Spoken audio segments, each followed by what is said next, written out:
सो hey guys, आज हम बात करेंगे एटम के बारे में, है ना। तो एटम के बारे में जानने और समझने से पहले सबसे पहले हम इसकी क्या जानेंगे, इंपॉर्टेंस जानेंगे। किसी भी चीज की इंपॉर्टेंस जानने के बाद आपको उस चीज को सीखने और समझने में बहुत ही ज्यादा मजा आता है। तो गाइस, आज हम एटम को हमारे सेल, यानी कि मैं ये कहूँ कि हमारी बॉडी की जो बहुत ही सूक्ष्म इकाई होती है जिससे हमारी बॉडी बनी होती है, जिसे कहते हैं सेल, उससे कंपेयर करते हुए चलते हैं। तो गाइस, आप लोगों को पता होगा कि हमारी बॉडी जो होती है, बॉडी की सबसे सूक्ष्म इकाई है ना, क्या होती है, सेल।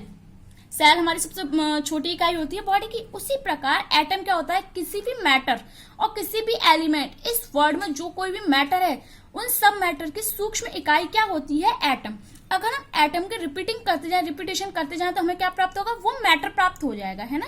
तो हम क्या लिख सकते हैं, on by repeating the atom we have to क्या हो जाएगा, मैटर।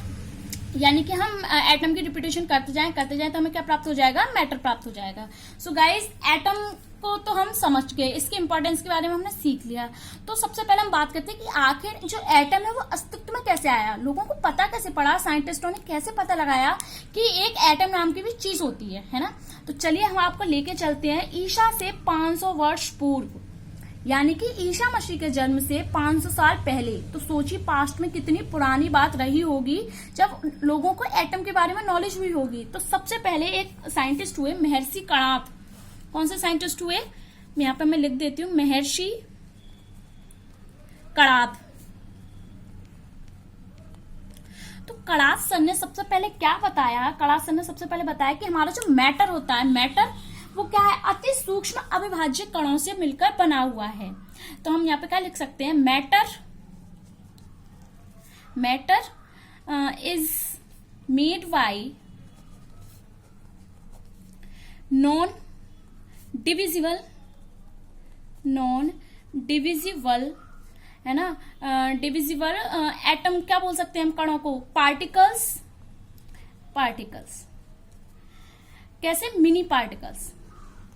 यानी कि कोई भी मैटर है, सपोज दैट आप जिस चेयर पे बैठे हैं, जिस बेड पे बैठे हुए हैं, आप जो पेन यूज करते हैं, सारे मैटर किससे बने हुए हैं, बहुत ही छोटे से पार्टिकल से मिलकर बने हुए हैं, जो क्या है, डिविजिबल नहीं है। महर्षि कणाद ने ये बताया। उसके बाद क्या हुआ, साइंटिस्टों के मन में, साइंटिस्ट वर्ल्ड में खलबली मच गई कि आखिर भाई ऐसी कौन सी चीज है, ऐसा कौन सा पार्टिकल है जो बहुत छोटा है, जिसे हम डिवाइड नहीं कर सकते हैं, जिससे सारी चीजें मिलकर बनी हुई हैं। तो साइंटिस्टों ने बहुत सारी रिसर्च की, बहुत सारी रिसर्च सामने आई। तो उसी वे में क्या हुआ, एक साइंटिस्ट हुए हमारे डाल्टन। शायद आप लोगों ने डाल्टन का नाम सुना होगा, बहुत ही फेमस साइंटिस्ट हैं डाल्टन ने क्या किया, अपनी थ्योरी दी, जिसे हम क्या बोलते हैं, डाल्टन्स एटॉमिक थ्योरी। क्या बोलते हैं जिसे, Dalton's atomic theory. Okay guys, तो डाल्टन्स एटॉमिक थ्योरी बहुत ही ज्यादा इंपॉर्टेंट है केमिस्ट्री के वर्ल्ड में। डाल्टन्स एटॉमिक थ्योरी, ये समझ लीजिए, केमिस्ट्री की नींव है, ठीक है। तो डाल्टन्स एटॉमिक थ्योरी क्या आती है, तो मैं आपको वन बाय वन इसके पॉइंट्स बताती जाऊंगी। तो फर्स्ट पॉइंट इसका क्या था, फर्स्ट पॉइंट इसका था कि प्रत्येक द्रव्य, वही कणाद की तरह क्या है, प्रत्येक द्रव्य अति सूक्ष्म अविभाज्य कणों से मिलकर बना हुआ है। सिर्फ ये जो पॉइंट है, ये किसने बताया था, कणाद ने बताया था। लेकिन उन्होंने इस जो कण है इसको नाम नहीं दिया था। डाल्टन ने क्या किया, डाल्टन जी ने इसको नाम दे दिया, और इसको नाम देते हुए कहा ये एटम है। यानी कि प्रत्येक एलिमेंट बहुत ही छोटे पार्टिकल से मिलकर बना हुआ है, जिसे हम क्या बोलते हैं, एटम बोलते हैं, ठीक है। और जो इंपॉर्टेंट थिंग इज, एटम कैसा है, atom is not divisible.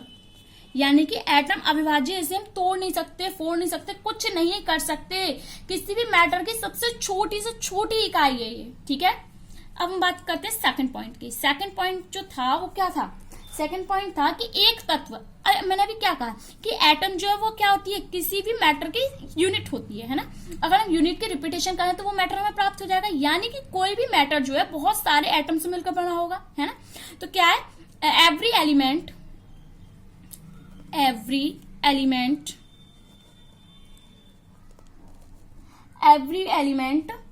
Have many atoms, है ना। सेकंड पॉइंट तो ये सामने आया। ये तो मतलब छोटा मोटा पॉइंट है, ये तो आप वैसे ही अंदाजा लगा सकते हैं। इसके बाद जो इंपॉर्टेंट पॉइंट था क्या था कि एक एक तत्व के सभी एटम, ध्यान से सुनिएगा, एक तत्व के सभी एटम, देखिए क्या, सभी एटम परमाणु भार, परमाणु भार, अभी मैं आपको बताऊंगी आगे क्या होता है, अभी आप बस सुनते जाइए, थोड़ा थोड़ा समझते जाइए, ठीक है। परमाणु भार, द्रव्यमान, है ना, द्रव्यमान, आकार, साइज, गुण, है ना, आदि सभी प्रॉपर्टीज में कैसे होते हैं, समान होते हैं। क्या था, एक तत्व के सारे एटम, एक तत्व में यानी कि जितने भी एटम होते हैं वो सब कैसे होते हैं, परमाणु भार, द्रव्यमान, आकार, गुण, इन सभी चीजों में कैसे होते हैं, समान होते हैं, है ना। जैसे हम एग्जांपल ले लें, सोडियम है हमारा, ठीक है, सोडियम एलिमेंट है, इस सोडियम एलिमेंट में जितने भी एटम होंगे वो सब एटम कैसे होंगे, आपस में समान होंगे, ठीक है। तो चलिए अब हम चलते हैं अगले पॉइंट की ओर। अगला पॉइंट हमारा क्या है, अगला पॉइंट है हमारा भिन्न भिन्न तत्व, भिन्न भिन्न तत्व, भिन्न भिन्न तत्व के परमाणु,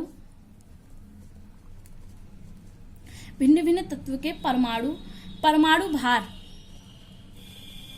परमाणु भार, कौमा द्रव्यमान, कौमा आकार, कौमा गुण आदि सभी प्रॉपर्टीज में कैसे होते हैं, असमान। यानी कि अगर हम दो एलिमेंट को ले लें, सपोज दैट मैंने लिया क्या, सोडियम एंड मैग्नीशियम, तो सोडियम मैग्नीशियम के जो एटम्स होंगे वो क्या होंगे, अलग अलग होंगे, उनके ना तो परमाणु भार मैच करेंगे, ना आकार मैच करेगा, ना गुण मैच करेंगे, सब चीज कैसी होगी, डिफरेंट एंड डिफरेंट होगी, ठीक है। अच्छा, एंड द इम्पोर्टेंट पॉइंट, ये तो बहुत ही इंपॉर्टेंट होता है, हर प्रकार की एनर्जी सब चीज पर अप्लाई होता है। फोर्थ पॉइंट क्या है कि एटम्स नाइदर वी क्रिएटेड और नॉर बी डिस्ट्रॉयड,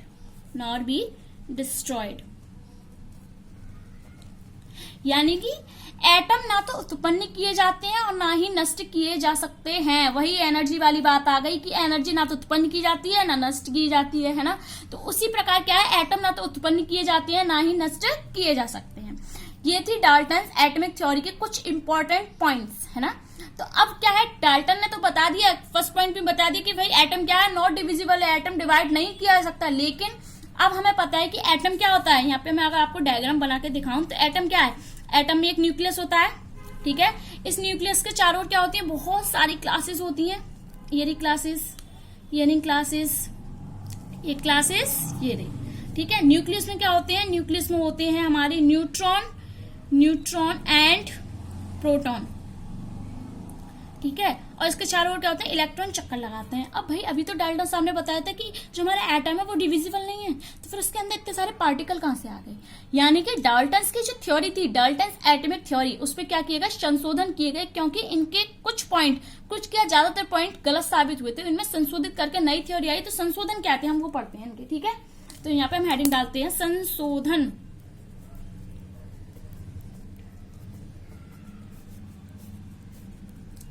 तो भाई फर्स्ट संशोधन तो यही निकल के सामने आया कि भाई एटम भी क्या है, डिविजिबल हो जाता है। एटम में भी बहुत जो मुख्य तत्व है वो क्या है, एटम भी सूक्ष्म कणों से मिलकर बना होता है, जिन्हें क्या बोलते हैं, मूल कण बोलते हैं, ठीक है।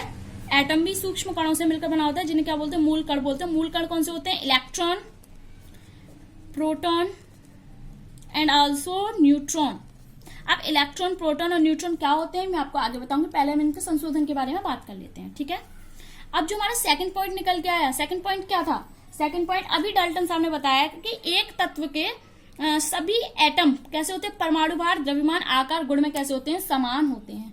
पर अगर आपको पता हो, आपने समस्थानिक आइसोटॉप्स के बारे में सुना है, तो समस्थानिक क्या होते हैं, समस्थानिक वे एलिमेंट, वे पदार्थ होते हैं जिनके क्या हो, जिनके परमाणु क्रमांक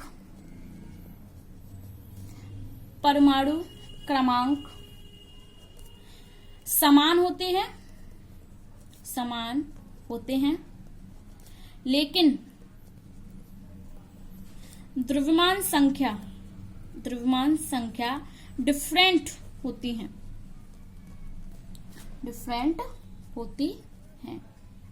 यानी कि आइसोटॉप्स क्या होते हैं, क्या बोलते हैं, आइसोटॉप्स आइसोटॉप्स एक तत्व के वे परमाणु होते हैं जिनके क्या परमाणु क्रमांक समान होते हैं लेकिन द्रव्यमान संख्या भिन्न भिन्न होती हैं। लेकिन अभी डाल्टन साहब ने क्या कहा था कि एक तत्व के सभी एटम के परमाणु भार और द्रव्यमान संख्या समान होती है। तो ये बात यही रॉन्ग प्रूफ हो गई कि नहीं। तो मैं आपको बताती हूँ, आइसोटॉप्स के एग्जाम्पल दिखाते हैं। आइसोटॉप्स कौन से हो सकते हैं, जैसे 1H1, 1H2, 1H3, protium, deuterium, tritium, है ना, ये हाइड्रोजन के समस्थानिक है। अब आप लोग देखिए इन सब में क्या है, परमाणु क्रमांक समान है। परमाणु क्रमांक क्या होता है, ये जो लेफ्ट साइड लिखा होता है परमाणु क्रमांक है, परमाणु क्रमांक सबके क्या है समान है लेकिन द्रव्यमान संख्या सबकी क्या है भिन्न भिन्न है। तो ये क्या हो गए, आइसोटॉप्स हो गए।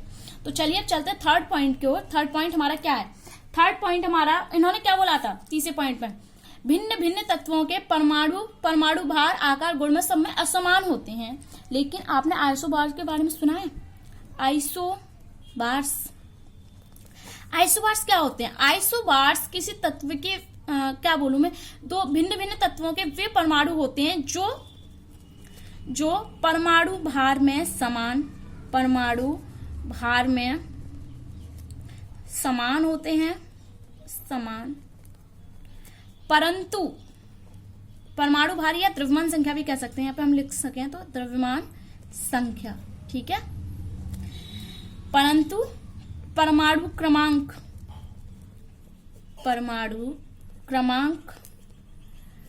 भिन्न भिन्न होते हैं। फॉर एग्जाम्पल आइसोबर्स के एग्जाम्पल कौन कौन से होते हैं, जैसे हमने लिखा आर्गन क्या है, आर्गन है हमारा 18 और ये 40, ठीक है। आर्गन के बाद हमारा आता है पोटेशियम क्या है हमारा 19 और ये 40, ठीक है। पोटेशियम के बाद हमारा कैल्शियम क्या है 20 और ये 40।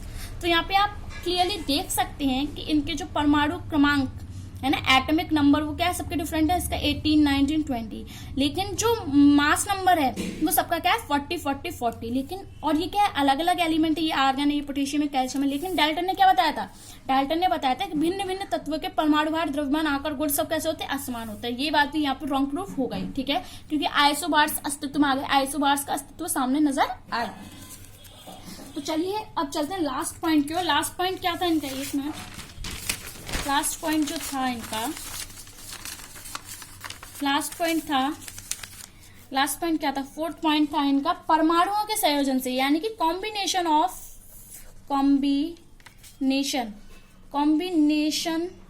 Of atoms is called molecule,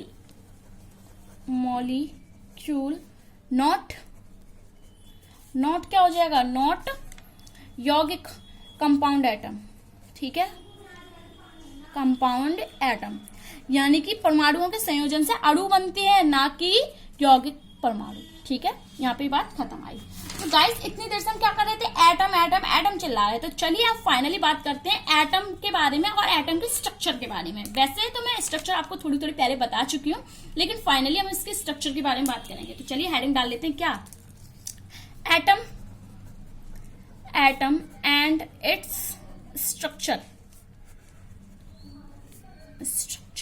ठीक है, एटम एंड इट्स स्ट्रक्चर। सबसे पहले एटम की बात कर लेते हैं। आई होप आपको यहां तक तो एटम समझ में आ गया होगा। आप मुझे खुद डिफाइन कर सकते हैं कि एटम क्या है। तो चलिए फिर बात करते हैं एटम की। एटम क्या है, एटम किसी तत्व का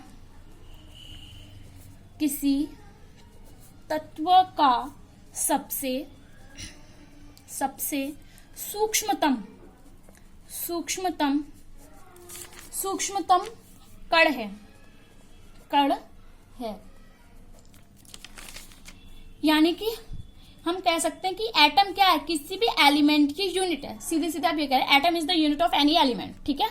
तो चलिए अब इंटरनल स्ट्रक्चर की बात करते हैं। तो यहाँ पे स्ट्रक्चर डाल लेते हैं, स्ट्रक्चर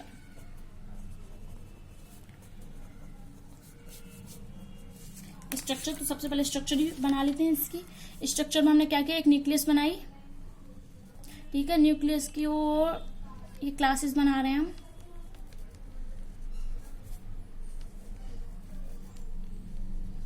ठीक है। ये यहाँ पे क्या है, इलेक्ट्रॉन इलेक्ट्रॉन, इलेक्ट्रॉन और इलेक्ट्रॉन,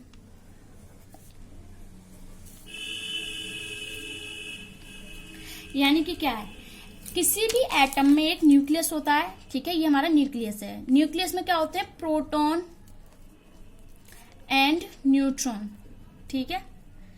अब न्यूक्लियस के चारों ओर क्या होती है, बहुत सारी क्लासेस होती है वो जो कि एलिमेंट के एटॉमिक नंबर पर डिपेंड करती हैं, ठीक है।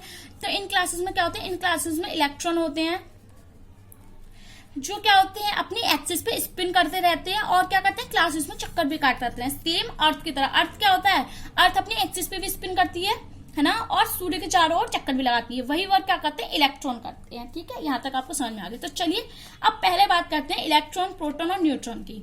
तो मैं आपको इसके लिए ट्रिक बताती हूँ। ट्रिक क्या है, पड़ी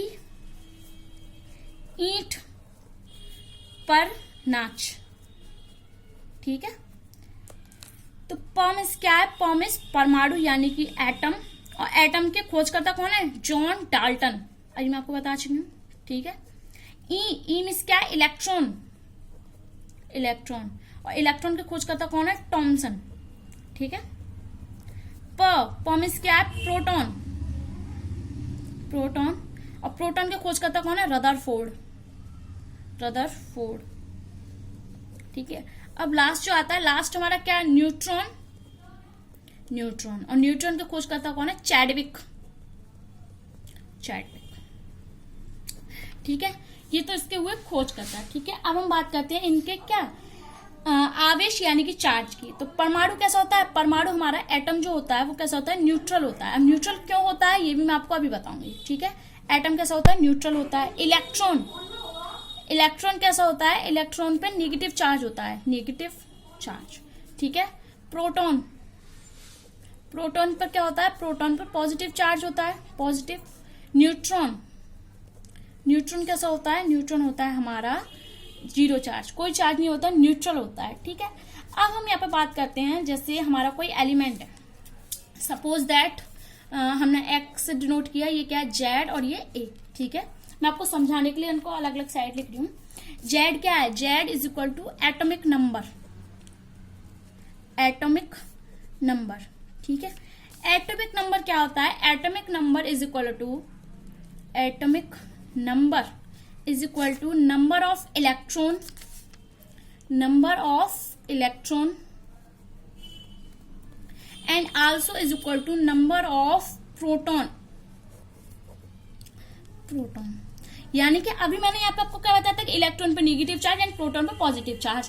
अब नेगेटिव चार्ज और पॉजिटिव चार्ज की अगर संख्या बराबर है तो क्या होगा, एक दूसरे को रिपेल करेंगे, एक दूसरे को न्यूट्रल कर देंगे। इसीलिए हमारा जो एटम बन के आता है, एटम कैसा होता है हमारा, न्यूट्रल होता है, क्योंकि इसमें number of electron, number of proton क्या होते हैं, बराबर बराबर नंबर संख्या में होते हैं, ठीक है। ये तो हुआ हमारा एटॉमिक नंबर। तो यहाँ पे एटॉमिक नंबर क्या है, Z is equal to atomic number. अब हम बात करते हैं क्या, मास नंबर की। A इज इक्वल टू क्या होता है, मास नंबर। तो mass number is equal to क्या होता है, नंबर ऑफ न्यूट्रॉन,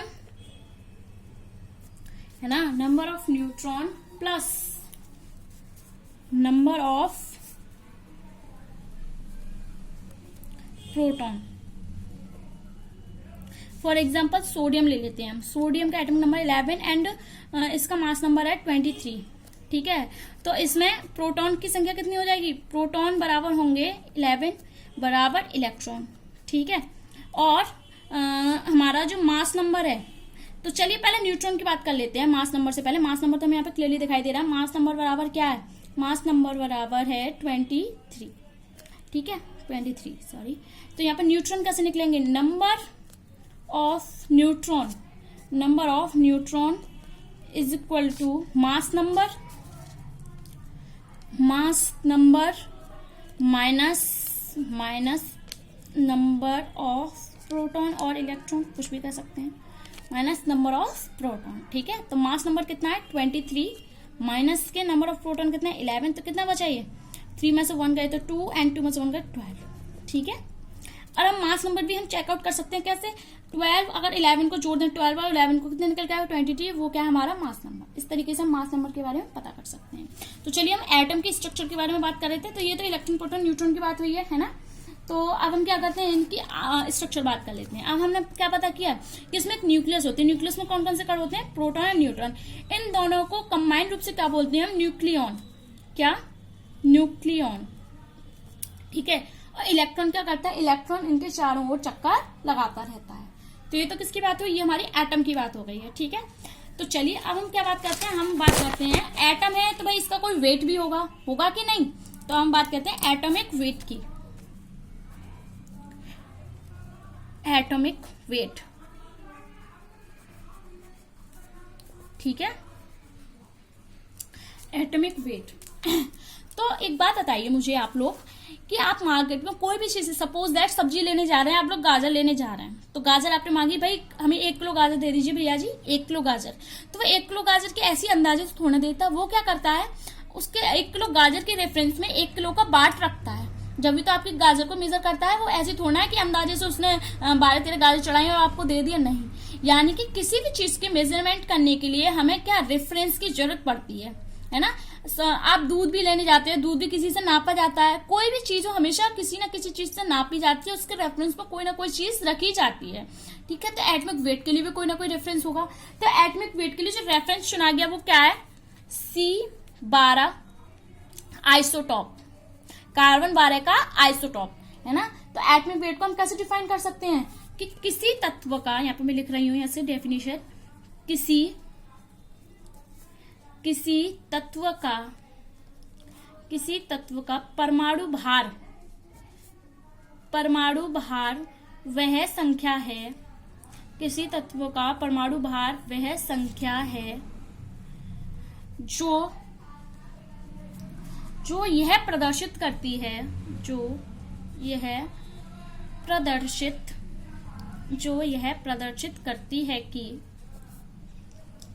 करती है कि उस तत्व का एक परमाणु C12 कार्बन 12 आइसोटॉप के एक परमाणु के द्रव्यमान से कितने गुना भारी है।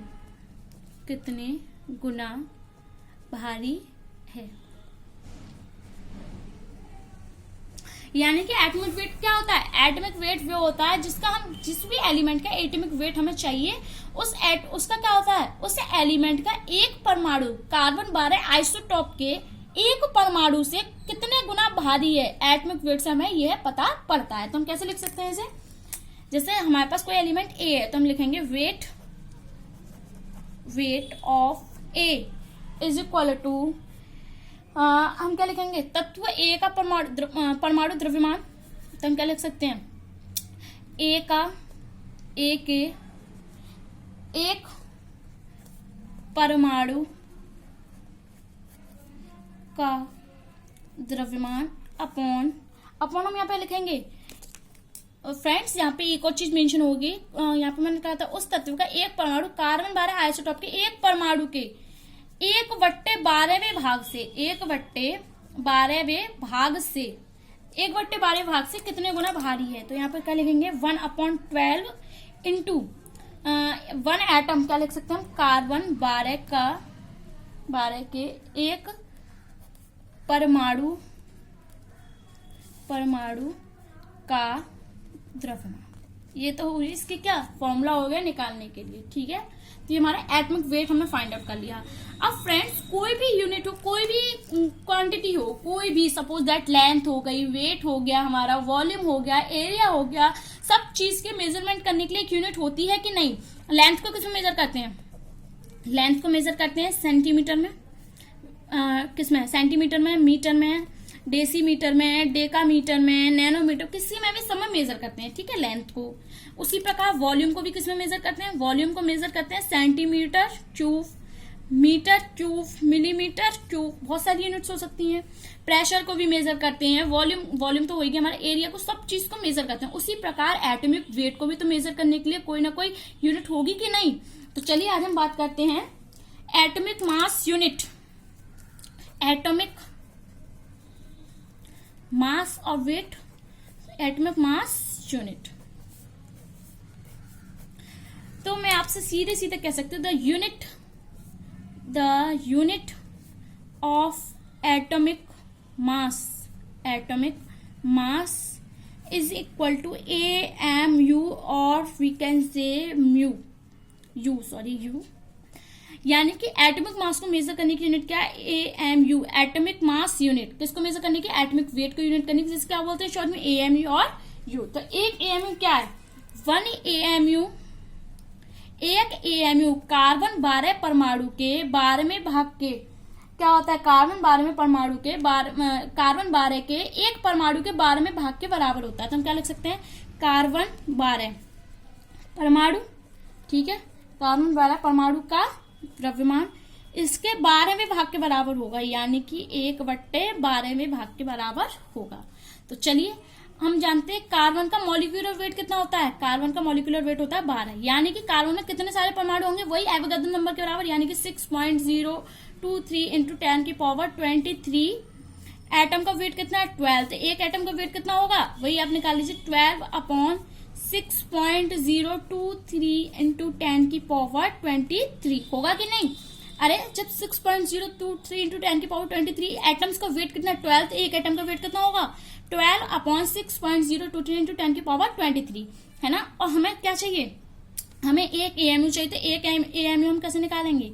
हमें क्या चाहिए? एक एटम का वेट आ गया कार्बन 12 के, तो इसका 12 में भाग 1/12 इंटू 12/6.023 इंटू 10 की पावर 23। 12 से 12 कट आउट, और यहाँ पे इसका क्या निकल के आएगा? हम इसका डिवाइड लगाएंगे तो निकल के आएगा 1.65 इंटू 10 की पावर -24 ग्राम। 1 AMU बराबर कितना निकल के आया? इतना निकल के आया। इसे आप अच्छे से याद कर लीजिए, काम की चीज है, काम में आ ही जाती है। तो यहाँ तक हमने क्या सीखा? यहाँ तक हमने सीखा एटॉमिक मास यूनिट के बारे में। सो गाइस कल हम सीखेंगे क्या? लॉज ऑफ केमिकल कॉम्बिनेशन, रासायनिक संयोजन के नियम। तो आज के लिए इतना ही काफी है। Thanks watching for this video. Thank you.